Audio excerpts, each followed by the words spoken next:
गायत्री महामंत्र एक बार मेरे साथ दोहराओ। ओम भूर्भुवः स्वः तत्सवितुर्वरेण्यं भर्गो देवस्य धीमहि धियो यो नः प्रचोदयात्। कल जैसा आपको कहा जा रहा था जीवन के बारे में, जीवन का एक एक सेकंड बहुमूल्य है। कल दान की महत्ता को आपको बताया गया था। दान की महत्ता का उद्देश्य अपने संस्कारों में, अपनी चेतना में घुले हुए संस्कारों को बदलने का एक तरीका है। आप ये अनुमान लगाइए कि आपके समय की कितनी बड़ी कीमत है, आपके विचार की कितनी बड़ी कीमत है, आपकी योग्यताओं की कितनी बड़ी कीमत है। भौतिक पदार्थों की, साधनों की तो कीमत चुकाई जा सकती है, परंतु ज्ञान की, विद्या की, कला की कीमत कोई चुका नहीं सकता। आप लोगों ने सुना होगा गरुड़ पुराण में कि मरने के बाद एक चित्रगुप्त आता है जो अपनी प्रतिक्रिया करता है। अगर भगवान ने चित्रगुप्त को ना रखा होता तो एक व्यक्ति कितने कर्म करता है उसका लेखा जोखा कैसे रखा गया होता।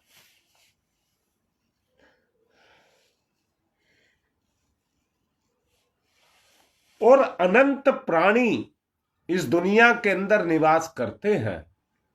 आदमी तो प्रयास करता है आदमियों को गिनने की, परंतु आंकड़ा कहां पक्का होता है, अनुमान होता है, क्योंकि रोज मरते रहते हैं और रोज जन्म लेते रहते हैं। उसका आंकड़ा पक्का नहीं दिया जा सकता। दोबारा से कह रहा हूं, यह दुनिया अनंत है। ईश्वर ने इसको चलाने का एक सिस्टम तैयार किया है और उसी सिस्टम में ये चल रही है। जो प्रकृति रूपी सिस्टम है उसी में ये चल रही है। चेतना के संस्कार या चेतना में घुली हुई आदतें, वो आपके संस्कार हैं। आपकी चेतना में घुली हुई आपकी आदतें ही, आपका स्वभाव ही आपका संस्कार है।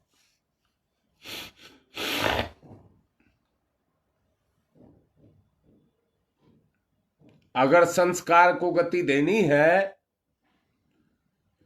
तो चेतना में स्वभाव का परिवर्तन करना होगा।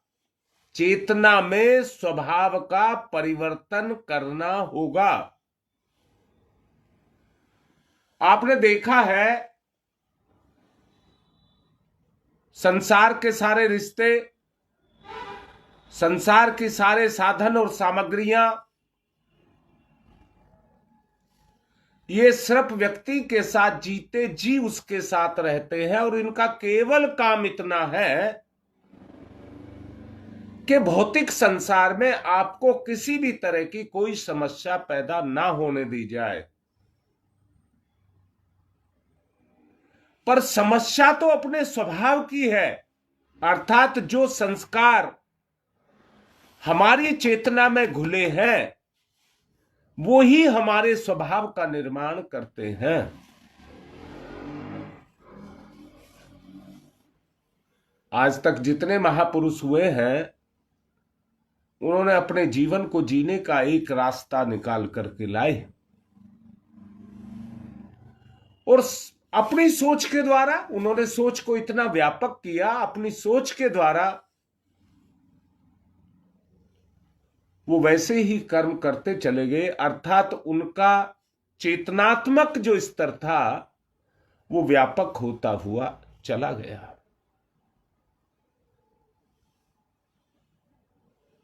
स्वर्ग नरक, पूर्व जन्म, इस जन्म, इनकी बातें कहानियों के रूप में कही जाती हैं, बताया जाता है। कई बार सत्य के रूप में देखने में भी आता है कि पुनर्जन्म होता है, ये देखने में भी आता है, जो सिद्ध भी करता है पुनर्जन्म की एक व्यवस्था है।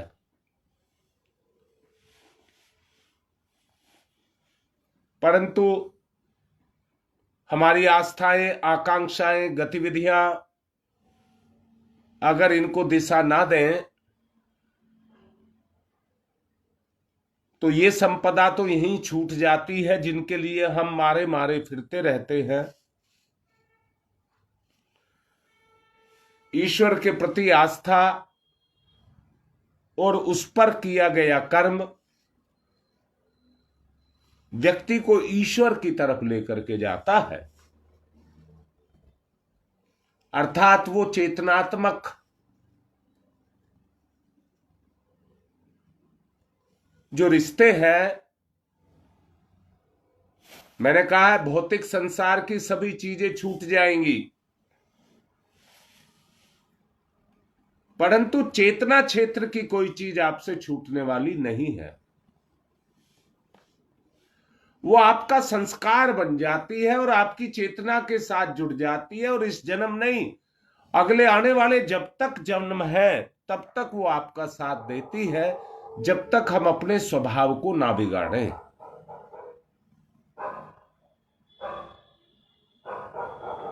इसलिए निर्माण अपनी चेतना का करना है।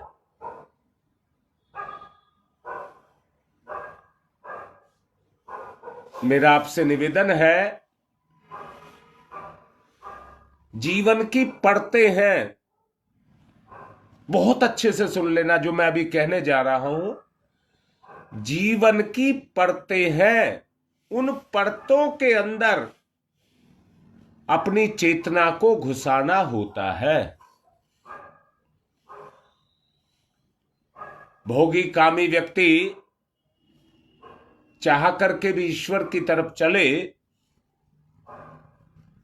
परंतु उसके भोग और उसकी कामनाएं उस चेतना में के ऊपर आकर के रुकावट बन करके खड़ी हो जाएंगी। यहां मैं दोबारा से कह रहा हूं, मूल बात को कहना चाह रहा हूं कि आप अपने अचेतन मन में अपने प्राण तत्व को घुसाएं और उसको क्रियाशील करें। कहना बहुत आसान है, करना थोड़ा मुश्किल है। कारण अपनी सोच। आदमी जन्म लेता है, थोड़ा सा बड़ा होता है, थोड़ा सा बड़ा मतलब 10-11 साल का होता है, और अगर समझदार है तो वो अपने बारे में सोचता है, और सोचता है कल मेरा कल कैसे चलेगा। उसके लिए संसार में आकर के वो मेहनत करता है, और इतनी मेहनत करता है कि आज का गुजारा हो जाए और कल के लिए भी कुछ बचा रहे। हर आदमी, आप सब देख लीजिए, आप भी यही करते हैं कि आज का तो गुजारा हो जाए और कल के लिए बचा रहे। ये भौतिक संसार की बात हुई, और इस संसार में ऐसे भी व्यक्ति हैं जो कर्म को बोझ मान करके करते हैं,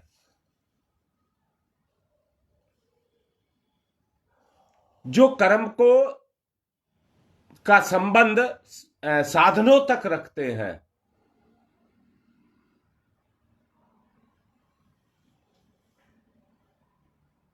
जो कर्म को करना नहीं चाहते।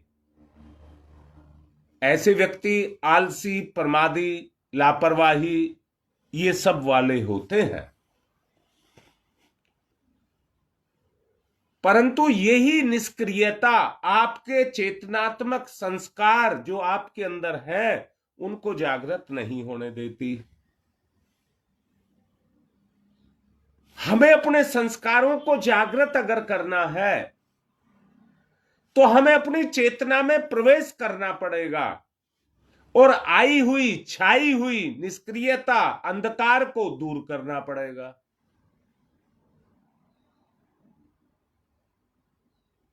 तोल करके और सोच करके देखो, क्या अभी तक जो बात मैंने आपको समझाई वो आपकी समझ आई या नहीं आई? हम जप करते हैं तो वो चेतना के ऊपर चढ़ा हुआ जो आवरण है संस्कार का, वो हमें हमारा जो जप है उसके प्रभाव को हमारे अंदर प्रवेश नहीं करने देता अचेतन में।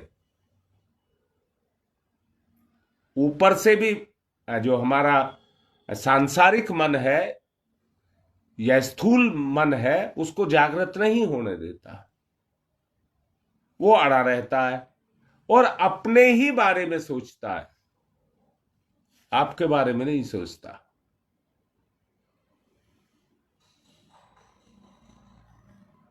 अब मैं आपसे एक बात कहता हूं, बेटा आई है तो मैं एक बात कहता हूं कि अपने उस अचेतन मन के अंदर अपने आप को घुसाएं।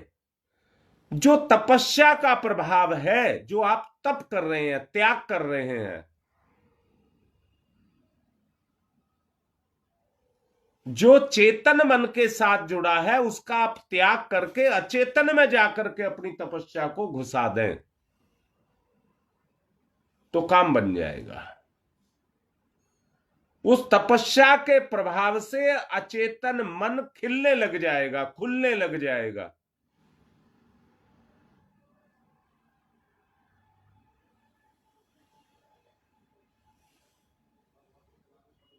आज अनुमान से चलूंगा, मेरी घड़ी बंद हो गई है,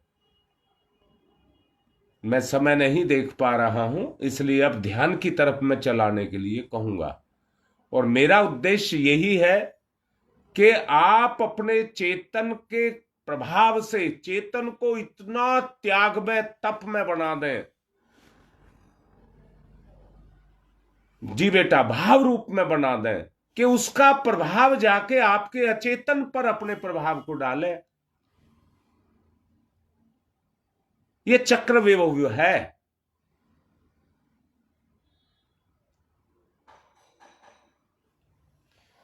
ध्यान मुद्रा, अंतस की गहराई, अचेतन मन का ध्यान,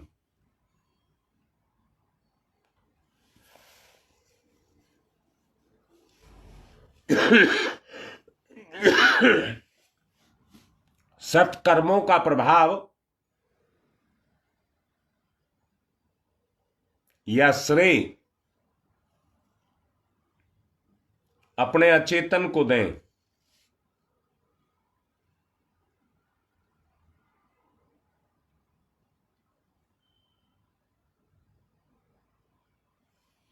जागृति, आंतरिक जागृति, अंतस चेतना का जागरण,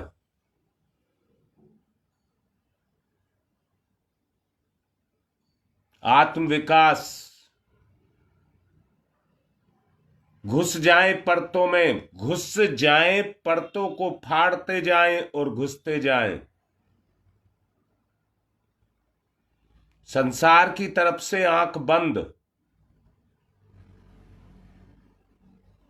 अंदर की आंखों को खोलें।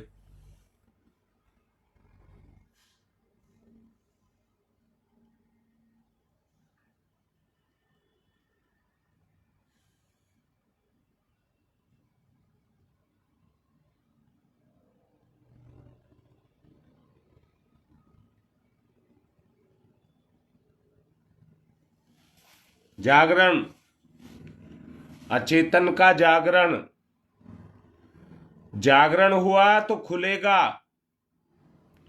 खुलेगा तो संस्कार बाहर संसार में क्रियाशील होगा।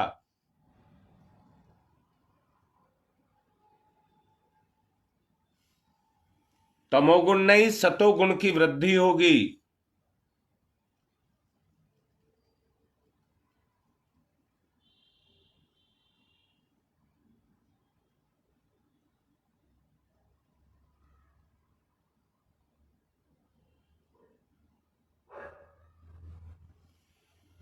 जागरण, वृद्धि स्वभाव में,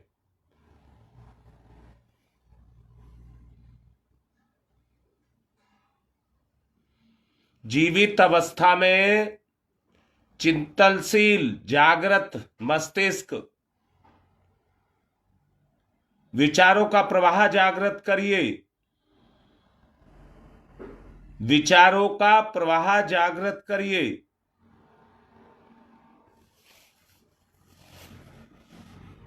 शरीरगत प्रभावों के अंदर, क्रिया के अंदर स्नायुगत उत्तेजना,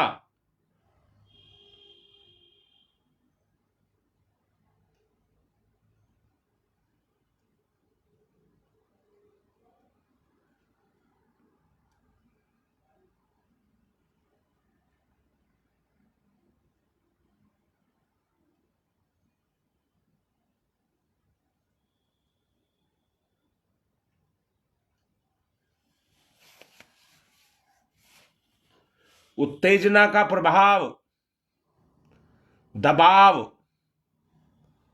मूल संस्कार पर अचेतन क्षेत्र में पड़े हुए दबे हुए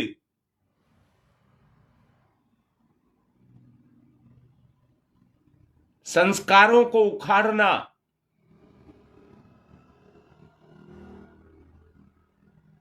उतना उभारना कि बुराई आपके ऊपर हावी ना हो।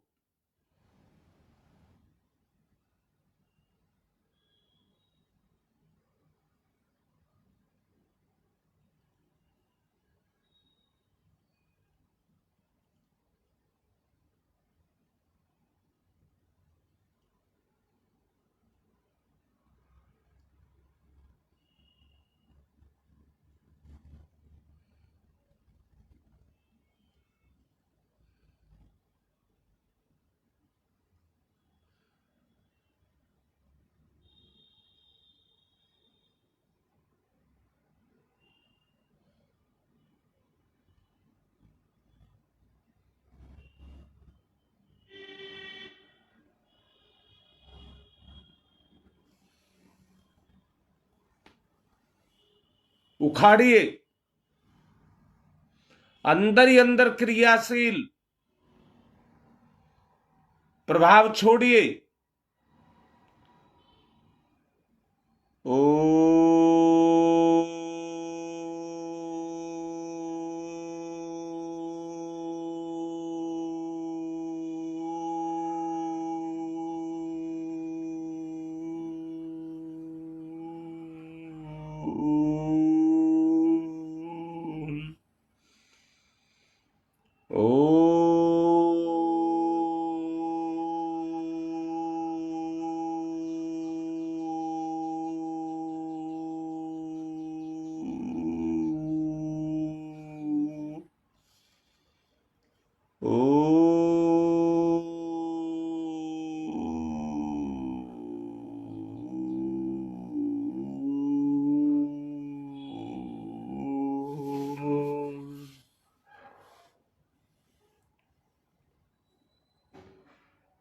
मंत्र का प्रभाव अंतःकरण पर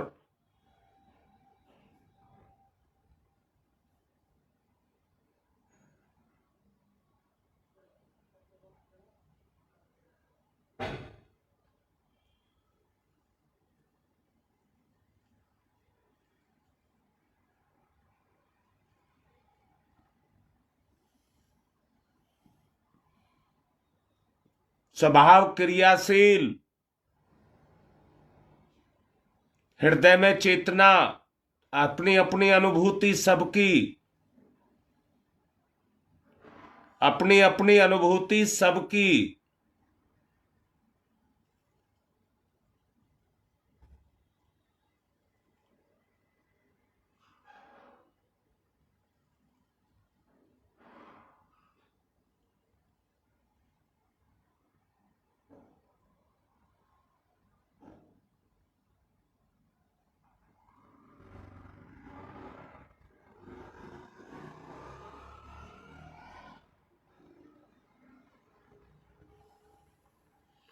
ओम भू अचेतन को टारगेट बना करके रखें। ओम भूर्भुवः स्वः।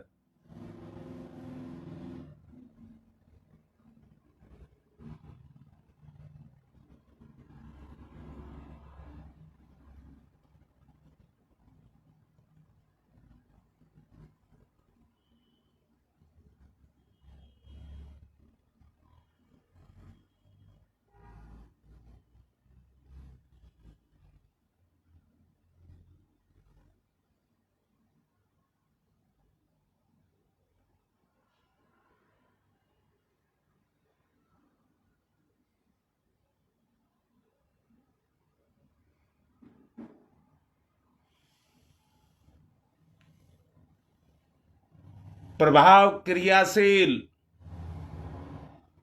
तस्य वितुर्वरेण्यम्।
तस्य वितुर्वरेण्यम्।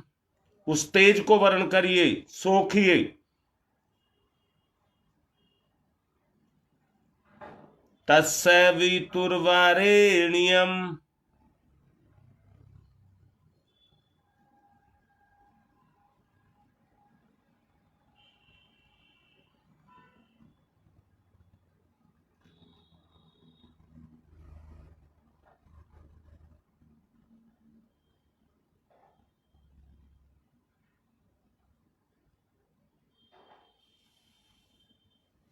तस्य वितुर्वरेण्यम्।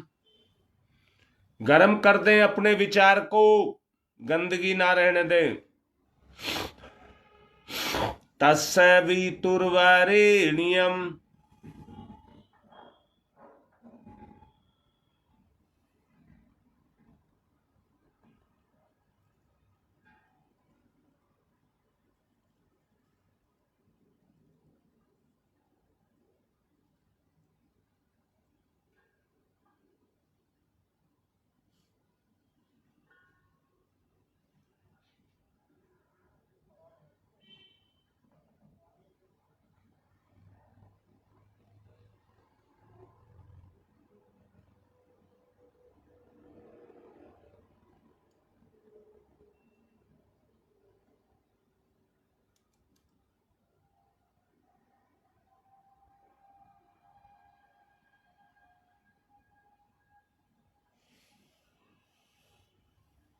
भर्गो देवस्य धीमहि।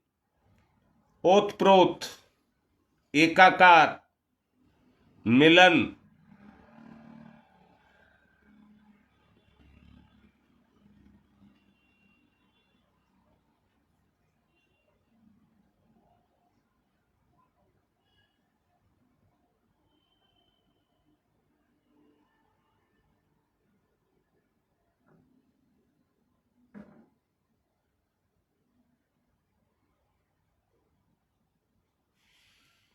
ओम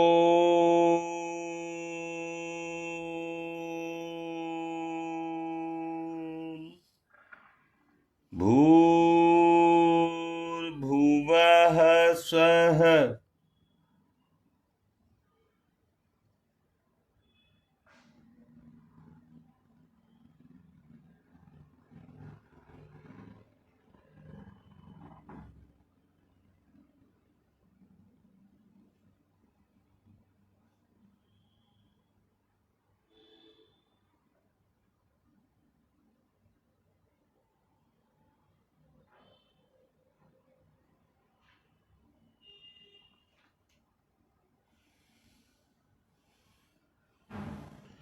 एक अंधेरी दुनिया में खो जाते हैं। जब कोशिश करते हैं वहां तक पहुंचने की तो अंधेरी दुनिया में लिपट जाते हैं, खो जाते हैं।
सत्तत्व का जागरण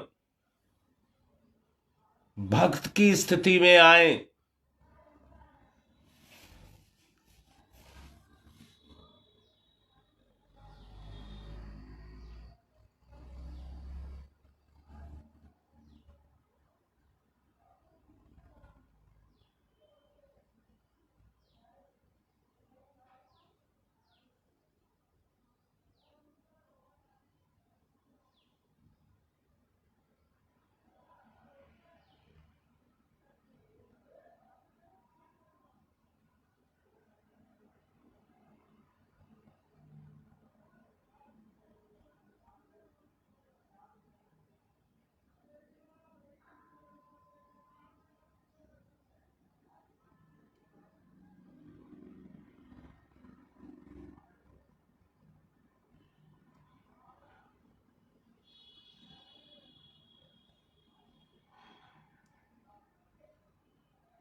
तस्य वितुर्वरेण्यम, अंदर ही अंदर पचाइए।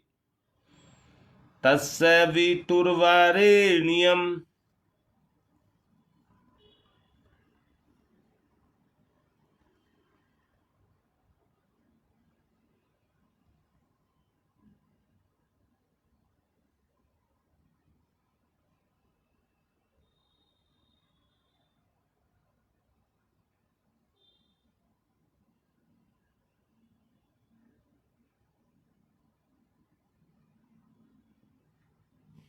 भर्गो देवस्य धीमहि।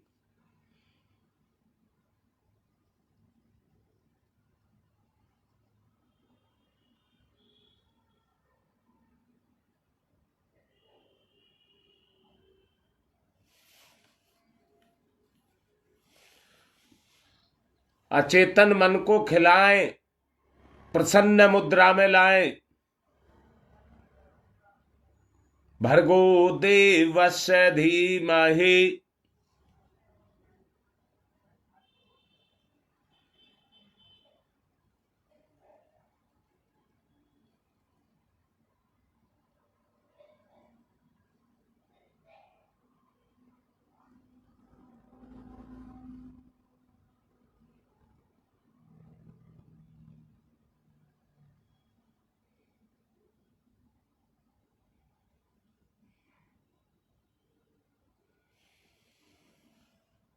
ओ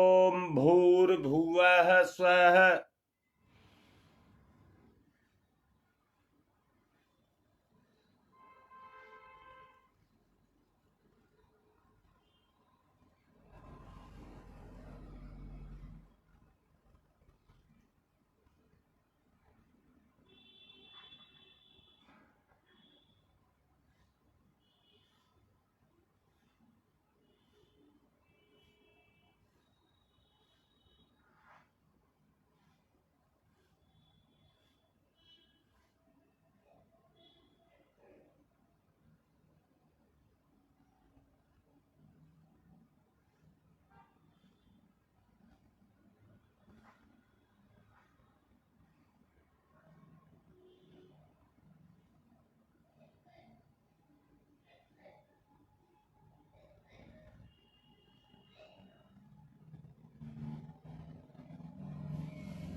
प्रभाव को सोखिए। ओम भूर्भुवः स्वः।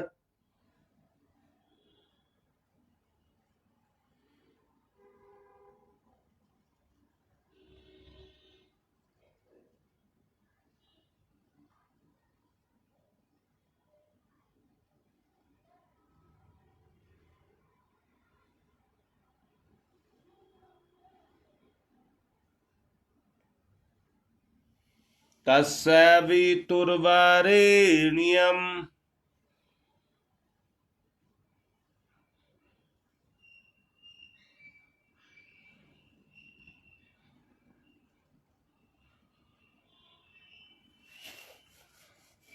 भर्गो देवस्य धीमहि।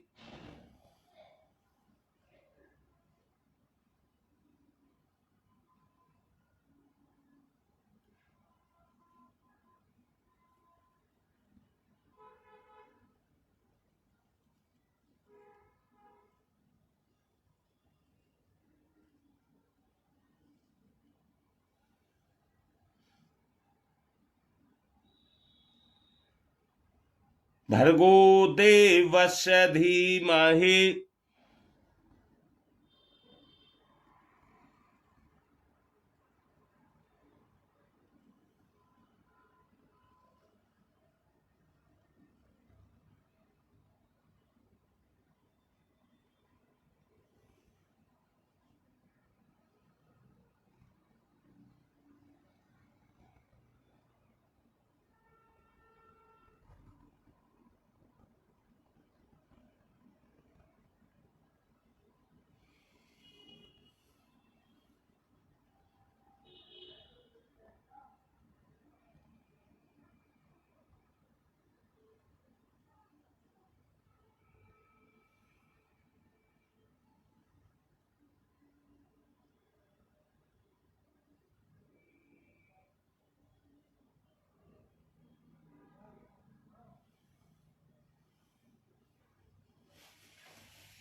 ओम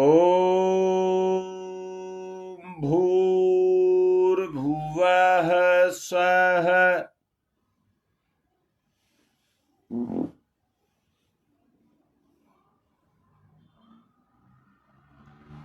दबाव के मूल में संस्कार हैं।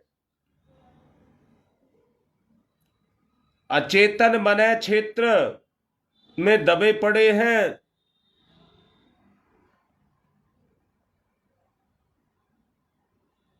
अधिक उभारने के लिए अधिक दबाव देना पड़ेगा।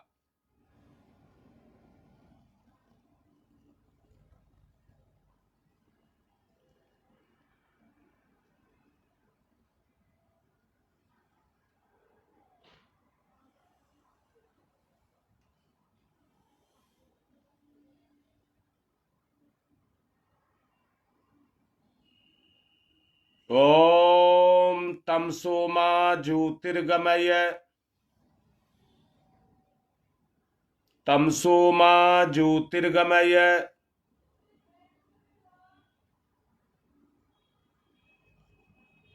तमसो मा ज्योतिर्गमय।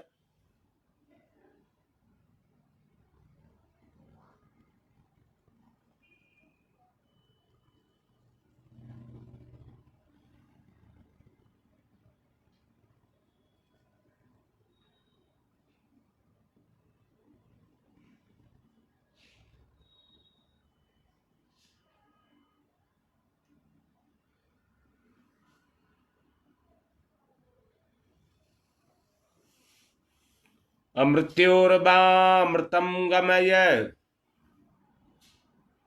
अमृतं गम अमृतं गमय।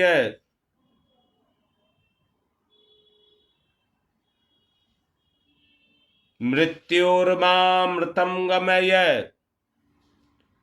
उस अमृत तत्व का पैपान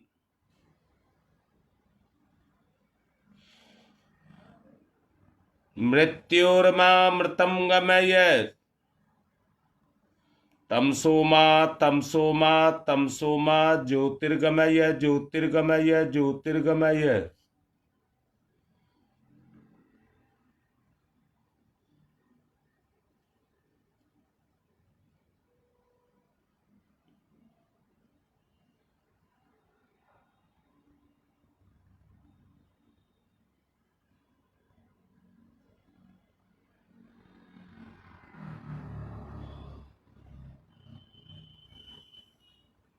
ओम तमसोमा ज्योतिर्गमय अस्थोमा सद्गमय मृत्योर्मामृतं गमय।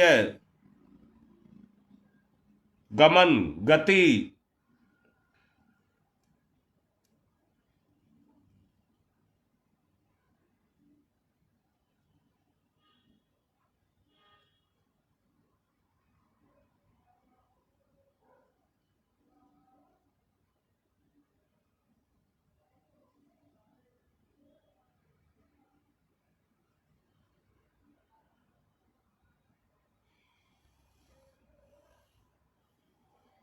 तमसोमा ज्योतिर्गमय अस्थोमा सद्गमय मृत्योर्मामृतं गमय। दोनों हाथ रगड़िए, मुख पर फिराइए, तमोगुण को उतारिए। आज की बात समाप्त।